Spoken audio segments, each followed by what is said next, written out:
I want to continue in this 5-week series that I titled Caring, with my topic, Can We Make a Difference? The human heart longs to make a difference. We all want to know that when we pass on and go into eternity, that our life on the earth mattered, that we made a difference in the world around us. As the story goes, the young man left his house and he just felt like walking on the beach, so he took a trip to the beach. And to his surprise, thousands of starfish had been washed up by the ocean and washed up on the beach. And when he looked a little bit farther down the beach, he saw this old man walking along the beach and picking up a starfish in a very gentle way and tossing it into the ocean. He walked farther, and the old man picked up another starfish and tossed it in the ocean. And the young man said to him, he said, "Sir, why are you doing this? There's so many starfish, you're not going to be able to make a difference." And the old man bent down, took up another starfish, and gently threw it in the ocean. And he responded to the young guy, and he said, "It made a difference to that one." And most of the times when we see the world's problems, they're so complex, they're so big, they're so grand, that we tend to simply be paralyzed and not do anything. The British actor Paul Shakespeare said, "As one person, I cannot change the world, but I can change the world of one person." I wonder what would happen if each of us made that commitment. We just want to throw one starfish back in the ocean. We just want to help one person. And in changing that one person's world, together we would have changed the world. What we learn when we study the Bible is this: that God cannot be unkind. He cannot be unloving. He cannot be uncaring. He cannot be unmoved towards human suffering and pain. And if we're going to walk with God and serve Him, neither can we. See, compassion and care are foundational to the gospel. Jesus Christ came into the world to teach us how to love, to teach us how to live, to teach us how to express compassion. The question I ask is, what responsibility do we have towards caring for people beyond sharing the gospel of Jesus Christ? Is the salvation of my soul enough? Does God expect more of me? Are we given an option to turn away from the world's problems? Does God allow that? I want to take you to Matthew 25. We're going to camp out there today. And the setting is that Jesus, He's telling us what it would be like when He returns His second time to the earth. And He sets it up by saying, "I'm going to put on my left and my right the two kinds of people. On my right will be the righteous. On my left will be the unrighteous." And then He used names of animals to describe righteous and unrighteous. On my right, the righteous, they're the sheep. They do what I've called and asked of them. On my left are goats. They do whatever they want to do, whatever they deem is important. And I want you to see now, as we lean into here, how Jesus addresses those on His right, the sheep, the righteous. Verse 34 says, "Then the king," that's Jesus, "will say to those on his right, 'Come, you are blessed by my Father. Take your inheritance, the kingdom prepared for you since the creation of the world. For I was hungry, and you gave me something to eat. I was thirsty, and you gave me something to drink. I was a stranger, and you invited me in. I needed clothes, and you clothed me. I was sick, and you looked after me. I was in prison, and you came to visit me.' Then the righteous will answer Him, 'Lord, when did we see you hungry and feed you, or thirsty and give you something to drink? When did we see you a stranger and invite you in, or needing clothes and clothe you?' When did we see you sick or in prison and go to visit you? The king will reply, truly I tell you, whatever you did for one of the least of these brothers and sisters of mine, you did for me. One thing that I've discovered in serving God is this, that He never wants me to become too comfortable thinking that I've arrived. And He never wants us to become too comfortable thinking that we're there. We have arrived, whether as a church or whether as individual. There are three questions I'm going to ask you to wrestle with today under the bigger question of, can we make a difference? These three questions are, is Jesus calling us to care more deeply? What stops us from caring? How does caring change you? You know something? As we wrestle with these questions, let me caution you. Quick answers never change you. Slow answers do. Take your time with the questions. Let them trouble you. Let them disrupt things inside of you. And what you'll find is that disruption will be holy and sacred. Something neat would develop inside of you that's beautiful. So let's begin with the first question. Is Jesus calling us to care more deeply? Matthew 25, verse 35 and 36, it's not a pop quiz to see what you believe. It's a mission statement to see how you will live, how you care. Let me repeat those words again. Our Lord said, "For I was hungry, and you gave me something to eat. I was thirsty, and you gave me something to drink. I was a stranger, and you invited me in. I needed clothes, and you clothed me. I was sick, and you looked after me. I was in prison, and you came to visit me." Jesus is expressing to us that caring is not merely an idea. It's not a philosophical position. It's not a check-the-box answer to some moral question. Caring means to take action to meet the felt needs of the under-resourced, the victimized, those living at the margins. Jesus commended those who took action to meet food insecurity needs of others. You know, food insecurity, it's the lack of consistent access to nutritious food due to insufficient funds and resources. Jesus said, "I was hungry, and you gave me something to eat." According to Feeding America's annual Map the Meal Gap report, nearly 1 million people in New Jersey in 2024 are food insecure. This is a 22% increase from year 2023. And this number includes 260,000 children, or about 1 in 8 New Jersey children that experience food insecurity. And even in Essex County, where our Montclair campus is located, it is the highest county among the 21 counties in New Jersey where children suffer from food insecurity. It's where 21.4% of children in Essex County don't have consistent access to nutritious food because of economic reasons.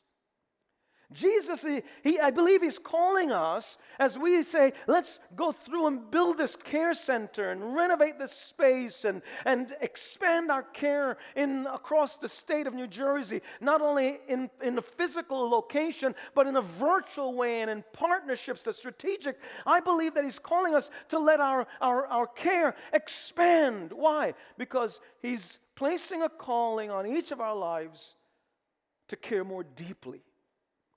And that includes even welcoming strangers. The Bible says The Bible teaches the word stranger, it means not of one's family, a foreigner, and unheard of. Someone who's causing you surprise or wonder. Jesus said, I was a stranger, and you took me in. He thanked his followers for opening up their life to include them, to be welcoming. He identified with the stranger. I remember perhaps about 5 years or so ago, I was leaving.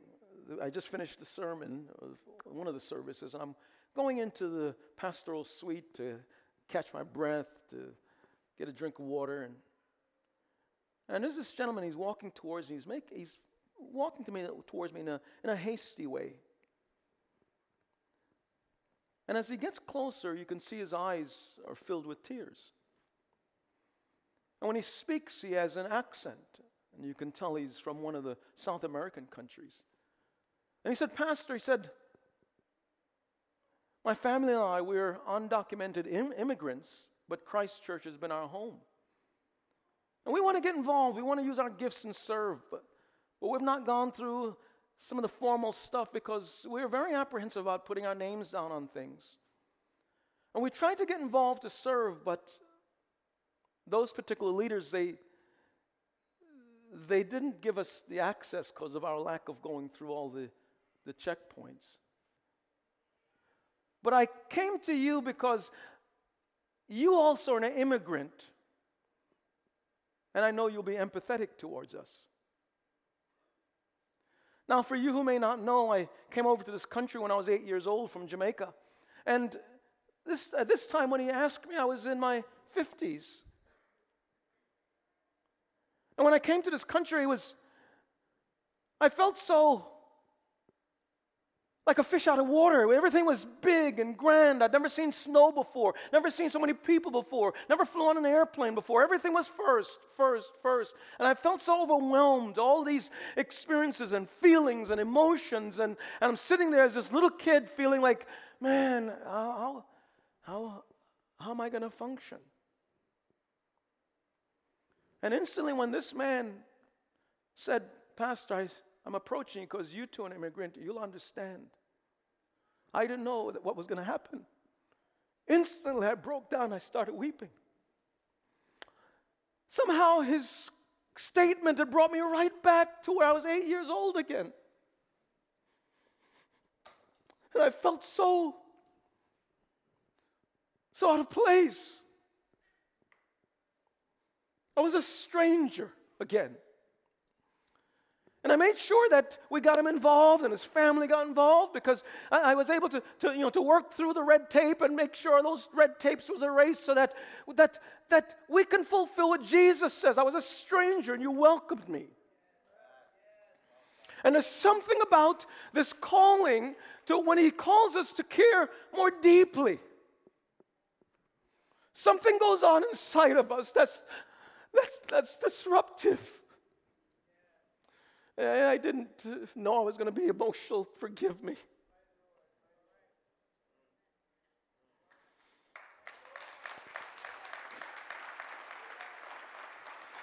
But sometimes we're just so business as usual. We read the text and we check the boxes. We say we believe it. But God's calling us as a community of believers to expand our care for the community. And we've identified some 15 to 20 programs that help embody and be a physical expression of Matthew 25, verse 35 and 36. Though Jesus identified 6 categories when he says hunger and thirst and sickness. There's 6 categories, but they're not representative of all the ways that we can care. Neither are these lists that I have in front of you. But let me try to shrink these lists a little bit to make it more palatable. And by the way, everything in green we're already doing and we're scaling now. Everything in blue represents new initiatives that require skilled partnerships with groups that are already doing it and they're gifted to do it. And we're saying, can we come alongside of you and can you come alongside of us so we can serve? But to simplify these programs that you see, think about them as gift boxes. 3 boxes that when you open them, they're gifts to the community. So we have community services. That includes legal clinic, financial literacy. These gifts empower people. We have family support services like Step It Up. This is where a lot of our support groups. Step It Up is where we help step parents and stepchildren to learn how to be effective in families that are blended now. Another support group is for female victims, of female survivors rather, of sexual violence. That third box, it's health and well-being services. And if I take it to another level so you can see it, because we believe that Jesus is calling us to care more deeply, that particular box, when you open up this health and well-being services, that's where you see Food for Hope. Our food pantry and thrift store and counseling center, vehicle assistance program. There are times people donate cars to our church because family may be they're well off, and so they said, look, we're going to get a new car. Instead of us turning in this other car to get money, we're just going to donate it to the church. Is there a family there that can benefit from it? And you should see when we get a mechanic in the church to donate their services, and the church buys the parts that the car may need, and then that mechanic repairs the car, and we give it to that family. You should see the faces light up. But I want you to see what, this is what it's about. And by the way, Food for Hope next weekend, and when we give out our Thanksgiving food drive, 80,000 pounds of food will be given out from Rockaway and Montclair campus. Yesterday, when we had the first meeting of the Warrior Within men's program, some 200 men were going through some training on manhood and masculinity. And afterwards, we said, guys, can you stay around for a little bit and help us pack up some of these boxes and for the Food for Hope? And look at these men as they're in that space, part of where the care center is going to be. And this is where I'm asking you to take a tour so you can understand and see. And by the way, several weeks ago, the state of New Jersey gave $1,025,000 to the Care Center of New Jersey for the Food for Hope program. They said, we want you to help take the next several months and scale the program. I want you to see that if the state is saying, hey, we got you, then you who are followers of Jesus need to be really saying, Pastor, we got you. We're going to get the care center and make this thing scaled to fulfill Jesus' words, I was hungry and you gave me something to eat. Now, there are many other programs. I don't want to take all the time to talk about it, but suffice it to say, is Jesus calling us to care more deeply? And I believe He is. Let me go to my second question. What stops us from caring? It seems to be getting easier to stop caring. We must fight hard against this feeling of indifference and a lack of concern for the less fortunate. If we're not careful, we almost start to experience emotional numbness. It's almost the predominant cultural view of our day. And amazingly, some people sit idly by and they whip out their cell phone and they put on their video and they videotape they videotape some injustice that they see, perhaps when they're going to work or when they're at the mall. And you would think that they're posting it in order to decry the injustice or to call attention to it, to remedy it. But that was not their motivation. They posted it so they can have an uptick in their social media following. What a moral crime. Matthew 25, verse 35 and 36, it's a clarion call to the church not to fall victim to moral and even spiritual indifference or emotional numbness. There are real barriers to caring. And if you're not careful, these barriers get in your way. It's almost like a roadblock. You got to guard against these roadblocks so that your heart doesn't become junked up with these barriers so you no longer care and you're just indifferent. And so the question is, what stops us from caring?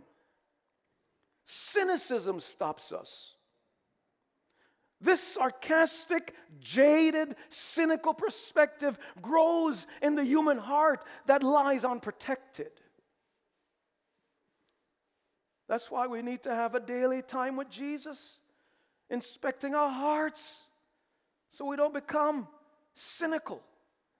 I remember I'd written one of my books, I've written some 30 books. One of my books, it's called The Skin You Live In. It deals with how do I build relationships across racial, cultural, and ethnic lines? How do I learn to live a multicultural lifestyle?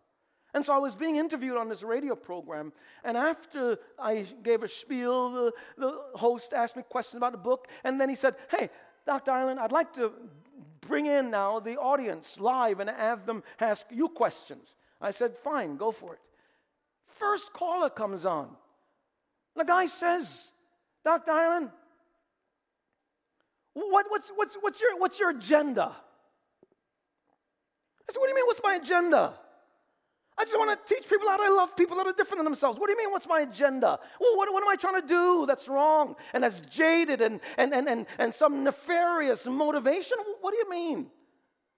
He couldn't get past it, that there's no agenda that's hidden or some nefarious plot to somehow do something that's diabolical and wrong. And when our heart becomes junked up with indifference, the barriers to caring is cynicism. Another barrier is apathy. Apathy, it's a general lack of motivation, enthusiasm, or interest in helping alleviate the burdens of others. You're blind to those around you that are suffering. You are unmoved. You've become so callous. You don't even see those any longer. Among the Zulu people in South Africa, there's a term two strangers use when they meet each other, perhaps in the marketplace as they cross each other's path. They say to one another, "Sawubona," a Zulu word which means, "I see you." But this is more than just a mere greeting like, "Hi, hey, what's up, how are you doing?" It's more than that. It is a term that captures the fact that I see your worth and your dignity as a person. I see the whole of you. I see your experiences, your passion, your pain, your strength, your weaknesses. I see your future, your value to be. Sawubona. It means that I've not become apathetic towards you. I believe that's what Jesus meant when he says, "I was a stranger and you welcomed me. You were saying to me, 'Sawubona, I see you. You matter to me.'" I want something to happen in our hearts. I want God to tamper with our hearts in such a way that all the hardness, all the apathy, all the numbness of soul, all that junk that makes us so less than the kind of people that Jesus wants us to be, that you don't be like the world, that there must be some clear distinction that you've become a wholly devoted follower of Christ, that people know that you're a believer, people know that you love God, people know that you've been blood washed, people know that you've been converted, people know that you've been born again, they know that your sin has been broken, they know that Jesus has tampered with you, and you emote and you respond and you're supple in his hands, and you look at the Lord is a potter and you're the clay, and you allow him to mold you and shape you. You don't say, "That's how I am." You don't say, "That's how my parents are." You don't say, "Because I live on the East Coast." You don't let that become your barrier. You say, "Oh God, I need you to do something deep and transformative and real on the inside where I feel what you feel." Mother Teresa once said, "When a poor person dies of hunger, it does not happen because God did not take care of him or her. It has happened because neither you nor I wanted to give that person what he or she needed." I come back to the second question. What stops us from caring? Codependency stops us from caring. Codependency is the formation of imbalanced relationship. It's when your well-intentioned actions can enable someone else to not strive to improve their life. It's almost sometimes it's irresponsible to give money because that person may no longer work or work hard or make wise decisions in their money management. And some have stopped caring because our government has a tendency of improperly framing programs in a way that looks like a bailout culture. So it fosters codependency. That becomes a barrier to caring. Question, what stops us from caring? Compassion fatigue stops us. That term simply means I'm so emotionally exhausted from caring, I got nothing. I can't empathize. I can't listen. I can't care. I can't feel compassion. I'm tired. And compassion fatigue, it can become a barrier. And so the scripture, it cautions us to guard ourselves that we don't get to that place of barrenness and numbness of soul, that we are unable to live the Christ-like kind of life. Hebrews 13 verse 16 says, we will show mercy to the poor and not miss an opportunity to do acts of kindness for others. For these are the true sacrifices that delight God's heart. What do you do if you see yourself and feel like you're getting hardened? You're becoming callous. You're becoming indifferent. You know, as I walk with Jesus, one of the things I guard against is I don't want to be a professional speaker. I don't want to be someone that knows how to phrase and frame things in a way that seems so textbook perfect. I want to emote. I want to still have the flaws. I want to make sure that that when I blow it, I blow it. I want to be real. I want to be authentic. And one of the things that helps me to in other words, I want to care. You know what helps me? Is when I pray this prayer that I offer for you to pray.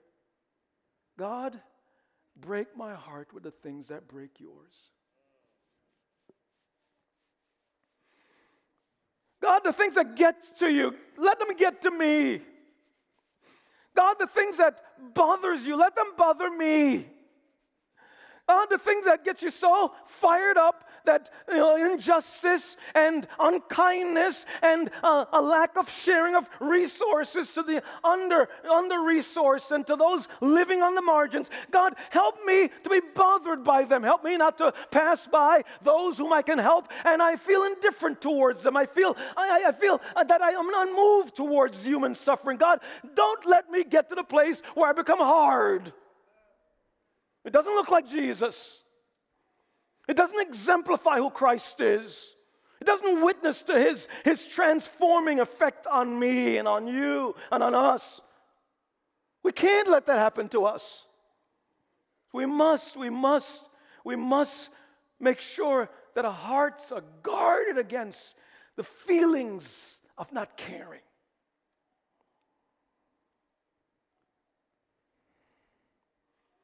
I must trouble you with the third question. How does caring change you? See, caring does something amazing in the human heart. It draws us closer to God. Caring, it witnesses of the presence of Jesus Christ in your life. After experiencing salvation, and you come to live out the gospel. Nobody has to tell you. The Holy Spirit inside of you, the Holy Spirit allows you to grapple with the needs of the people around you. Let me reread to you the text. Matthew 25, verse 35. When I was hungry, you gave me something to eat. And when I was thirsty, you gave me something to drink. When I was a stranger, you welcomed me. And when I was naked, you gave me clothes to wear. When I was sick, you took care of me. And when I was in jail, you visited me. Then the ones who pleased the Lord will ask, when did we give you something to eat or drink? When did we welcome you as a stranger or give you clothes to wear or visit you while you were sick or in jail? The king will answer, whenever you did it for any of my people, no matter how unimportant they seemed, you did it for me.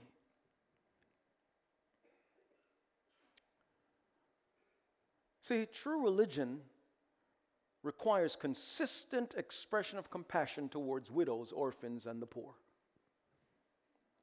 Caring is a spiritual laxative that purges the heart of hardness and indifference. I want you to see that in the world of care, there is what's referred to as caring in an ethical way. So I'm answering the question. The question is, how does caring change you? Answer, caring makes you grow more responsibly. You'll find that when you deal with the ethic of care or care ethics, I want to transport you now, I'm taking you to a graduate course on ethics. And when you deal with the issue of the ethic of care, it has 4 components to it. First, it starts off with caring about. When you care about, that's just a starting point to caring responsibly. To care about means that you see the person, their struggle. To care about means that you empathize with their pain, with their victimization, with their difficulties, with their suffering. Care about means you genuinely feel for the person and you want to see their life improved. But here's the challenge with just caring about. Caring about, it's just ideological. Caring about, it's just emotional. It's feel-good feelings, but you've not done anything to alleviate their suffering. No action has been taken. But if you want to grow responsibly in care, you move from caring about to care for. Care for communicates action to show justice, to show advocacy, to show support, to show the alleviation of someone's pain, someone's discomfort. To care about requires then you walking out the gospel in a practical way. You can't say when someone says, I'm hungry, you say, I'll pray for you, brother. You're in my prayers, ma'am. I'll bring you before the Lord in my devotional time tomorrow. Jesus said, I was hungry and you gave me something to eat. That's to care for. Now, when you deal with growing responsibly in care, it moves not only from care about to care for, it moves to caregiving. Caregiving requires competence. It requires proficiency. It requires training. It is not simply a kind gesture or a spontaneous action of care. It's about a well-planned action that displays that you took time to understand all the nuances and particularities around the competency that's needed in order to express care. See, when you deal with it, sometimes it's taking a course, it's reading a book, it's going through a training program. It's all those kinds of things. You know, with our Food for Hope, our individuals involved in preparing some of the food, they had to go through a food preparation program. What do you wear? How do you wear? How is your hair? What are the garments? And they had to pass this test in order for them to qualify. They can't just say, well, I like to feed the hungry. So it requires competency. The skill of caregiving is learned. It's developed. It's something that's thought through intentionally. There's training involved, and it takes time. Caregiving requires knowledge. Caregiving requires understanding. Caregiving requires genuine commitment to skill building. So when you think about care ethic and how do I grow responsibly in caring, well, you have care about, care for, caregiving, but then there's also care receiving. Care receiving is when I question those who are being cared for. Do you feel like you're being cared for adequately? How many married men are in the room? Wave at me. Married men, wave at me. Thank you. If I came to you and said, sir, are you a good husband? If you are a smart husband, you will say, please ask my wife. If you're the opposite, you'll blurt out an answer. Oh man, when you look up the word husband in the dictionary, you see my picture. I'm the guy. And I'm saying, no. And even if it's true that you're the epitome of an excellent husband, it's self-serving for you to say that someone else, your wife is the recipient of your practice as a husband. Care receiving is when you query the person who's receiving care. If I said to you, I'm the primary caregiver for my mother, and I cook all her meals. And you said, man, well, you're such a great guy. You're a great son. But I would say, well, why don't you ask my mother? And you say, does David cook your meals? And she said, yes.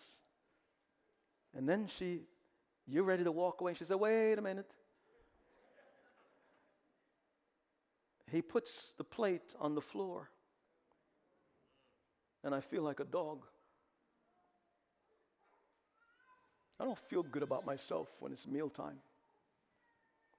See, this growing responsibly in care, it's not only you caring about and caring for and caregiving, it's care receiving, it's the assessment, it's the evaluation, so you can tweak, adjust, make changes so your care, together these four components is caring. That means there's going to be some training as this care center is built out that we need to understand human dignity. And how do people feel being the recipients of our care? How do they feel when we provide for them, whatever it may be? We can't omit that. So the question that I'm answering is that, how does caring change you? It causes you to grow more responsibly. Let me give you another answer. How does caring change you? Caring makes you more human. If you look at this statue in front of us, 4 bunnies are on this ledge, and a 5th little bunny is trying to get up. That's the statue. This is a bronze statue. This little boy, he's not been tampered with yet with apathy. No feelings of indifference, no numbness of soul. Everything within that little boy is so human, so expressive, so authentic, so sincere, without any prompting, no poking, no one saying, son, go ahead and help that little bunny. He runs over because he knows what it's like. He wants to see that bunny join his friends, and he tries to hoist up the bunny. As you start to grow in caring, you'll become more human. You'll become someone that's more godly. You'll become more Christ-like. You'll become more authentic. Your social skills will grow. People will want to be around you more. Why? Because of the work that went on inside. Can we make a difference? Absolutely. The famed South African Archbishop Desmond Tutu said, our humanity is revealed in the way we treat others, especially those who cannot give anything back. I pray that we would say yes to the fact that Jesus is calling us to care more deeply. I pray we would move the barriers that stop us from caring. I pray we will allow caring to change us. Why? So we can make a difference.